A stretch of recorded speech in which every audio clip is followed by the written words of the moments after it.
Funcionamiento eficaz de los grupos. El concepto de grupos ha ido evolucionando a lo largo de los años según un sociólogo francés. Un grupo se constituye por un todo, que incluye la participación de las personas que hacen parte del grupo por separado, uniendo sus características más destacadas. Sin embargo, otro autor postula que el grupo constituye de acuerdo a los aspectos colectivos de las personas en cuanto a las creencias y realidades, resaltando la cultura y la independencia de cada persona. Además, también se resalta sobre las creencias colectivas, que serían básicamente el conjunto de creencias y sentimientos comunes entre las personas ciudadanas de la comunidad. Por otro lado, en cuanto al comportamiento colectivo, múltiples autores manifestaban que no existe un alma colectiva, aunque la cultura y el entorno podrían moldear la forma de ser y el actuar de las personas que conforman un grupo, resaltando que los individuos reaccionan a los ambientes físicos y sociales a los que son sometidos, los cuales son recibidos mediante los estímulos del entorno. El grupo proporciona al individuo modos de percibir la realidad, valores y estereotipos, o de conducirse ante ella, actitudes y normas. Estos elementos son interiorizados por el individuo, que adquiere conciencia individual de su relación frente a los demás. El grupo y sus productos constituyen en sí un estímulo social para el individuo particular. Asimismo, la psicología social postula tres ideas principales sobre las relaciones entre grupos. Primero, las relaciones del individuo con otros individuos, relaciones de amistad, paterno-familiares o de subordinación como empleado-jefe. Segundo, relaciones del individuo y con los grupos donde se convive. Tercero, relaciones del individuo con el contexto cultural expresada en la interacción con otros congéneres del pasado y del presente, que hace parte por medio de objetos materiales. Ahora, según los experimentos realizados, se encontró que la independencia y la sumisión de los grupos está en función de tres factores. Primero, el carácter de la situación-estímulo. Es el sentido de que al disminuir la claridad de las condiciones, el estímulo aumentó el afecto de la mayoría. 2. El carácter de las fuerzas del grupo. Los individuos son muy sensibles a las cualidades estructurales de la oposición del grupo, estando el efecto de la mayoría en función del volumen de la oposición del grupo. 3.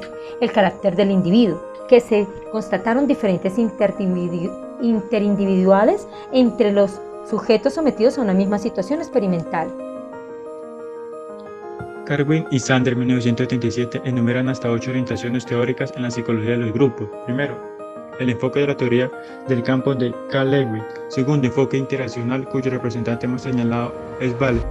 Tercero, teoría de sistemas, adoptada por los teóricos de la interacción como Newcomb, quien propugna los sistemas de orientación y de posiciones y roles intercambiables. Cuarto, enfoque sociométrico, donde la media de las relaciones interpersonales es la base para la comprensión de la estructura grupal, técnica propugnada por J.L. Moreno. Teoría psicoanalítica, basándose en los procesos egodefensivos y motivacionales que se originan en el individuo. Freud los hizo extensibles a las relaciones intragrupales.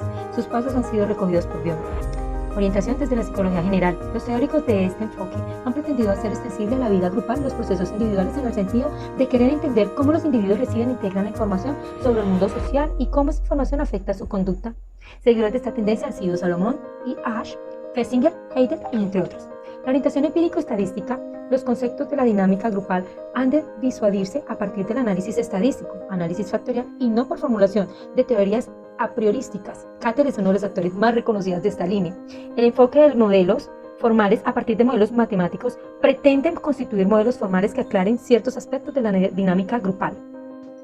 Teniendo en cuenta lo anterior, se resalta que cuando una serie de personas constituye un grupo, posean una o más de las siguientes afirmaciones. A. Participan en interacciones frecuentes. B. Se definen entre sí como miembros.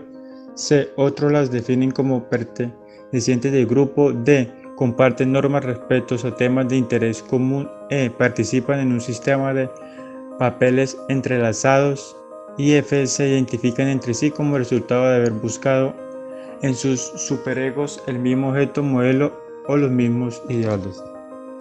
Por otro lado, en la teoría de la identidad encontramos que el concepto de los individuos está basado en la pertenencia a los grupos sociales donde se relacionan los aspectos motivacionales, evaluativos y emocionales. Se resalta que la identidad social se evalúa de un grupo a otro, realizando una comparación entre ellos. Para poder realizar esta evaluación o comparación, las personas deberán estar motivadas a colaborar con la evaluación. Se resalta que las personas cambian de grupo cuando sienten que no pertenecen a ese lugar. Entonces, es cuando buscan de acuerdo a su realidad individual.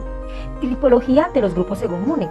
Por los característicos internos del grupo, microgrupos y macrogrupos o pequeños o grandes grupos, relaciones intragrupales de contacto directo o indirecto, primarios y secundarios, abiertos, semiabiertos, semicerrados y cerrados, grupos afectivos o de intimidad y grupos utilitarios, individuales o propiamente colectivos, de fines familiares, educativos, económicos, religiosos, políticos, recreativos y culturales más o menos específicos, por su duración o permanencia, personales, transpersonales o efímeros o para grupos, según los caracteres externos del grupo, relaciones intergrupales y grupos y subgrupos, simples y compuestos, pertenencia, endogrupos y exogrupos.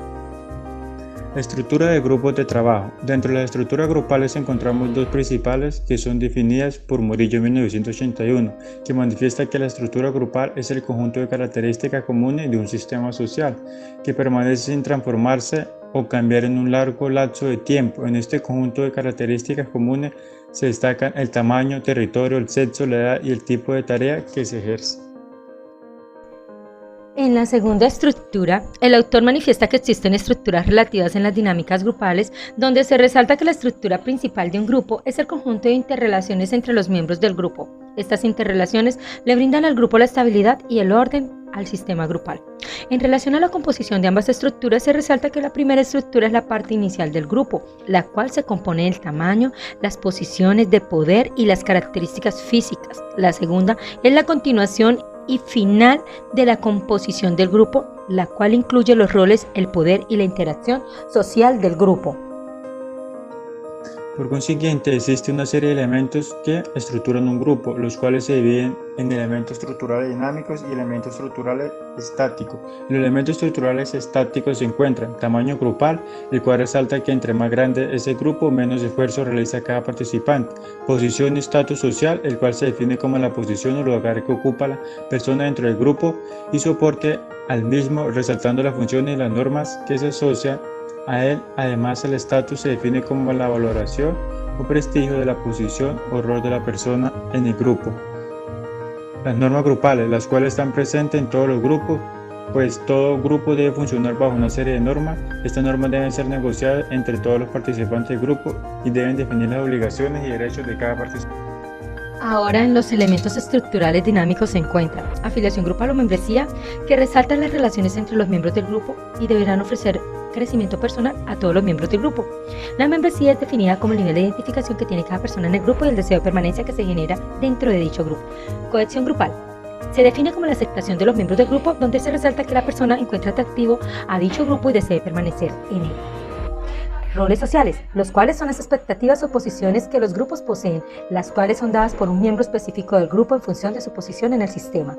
Adecuación personal del rol. Se constituye o depende de las características que desempeña, responsabilidades, habilidades del líder del grupo. Cultura y clima del grupo. Se basa en la socialización de miembros, incluye valores, preferencias, creencias y formas de comportamiento que tienen en común los participantes del grupo. Naturaleza de las tareas. Se divide según la estructura grupal. Encontramos tareas de generación, negociación, ejecución y de elección. Comunicación en los grupos. Inicialmente se resalta que la comunicación es la transmisión de representaciones y significados de la realidad de un determinado grupo. Esta comunicación suele enfocarse en los aspectos interpersonales, intergrupales, organizacionales y la cultura. Comunicación diática abarca la relación de personas a persona y se centra en estudiar los factores íntimos y de cercanía para que esta comunicación sea efectiva. Comunicación en grupos pequeños. Se establece por 3 o 15 personas, estando el objetivo del grupo determinado por los fines de la interacción grupal. Aquí se destacan 3 rasgos dinámicos, donde vemos la interacción con fines socializadores o de evolución personal, reunión para tratar temas específicos y para la toma de decisiones sobre un tema en común. Y por último, la comunicación en grupos grandes o en situaciones públicas. En esta se interviene para dirigirse a todos los miembros del grupo con el fin de que él tome el rol de emisor durante la existencia del grupo, mientras que los demás son los receptores. Sistemas de interacción. Redes comunicativas son formales e informales.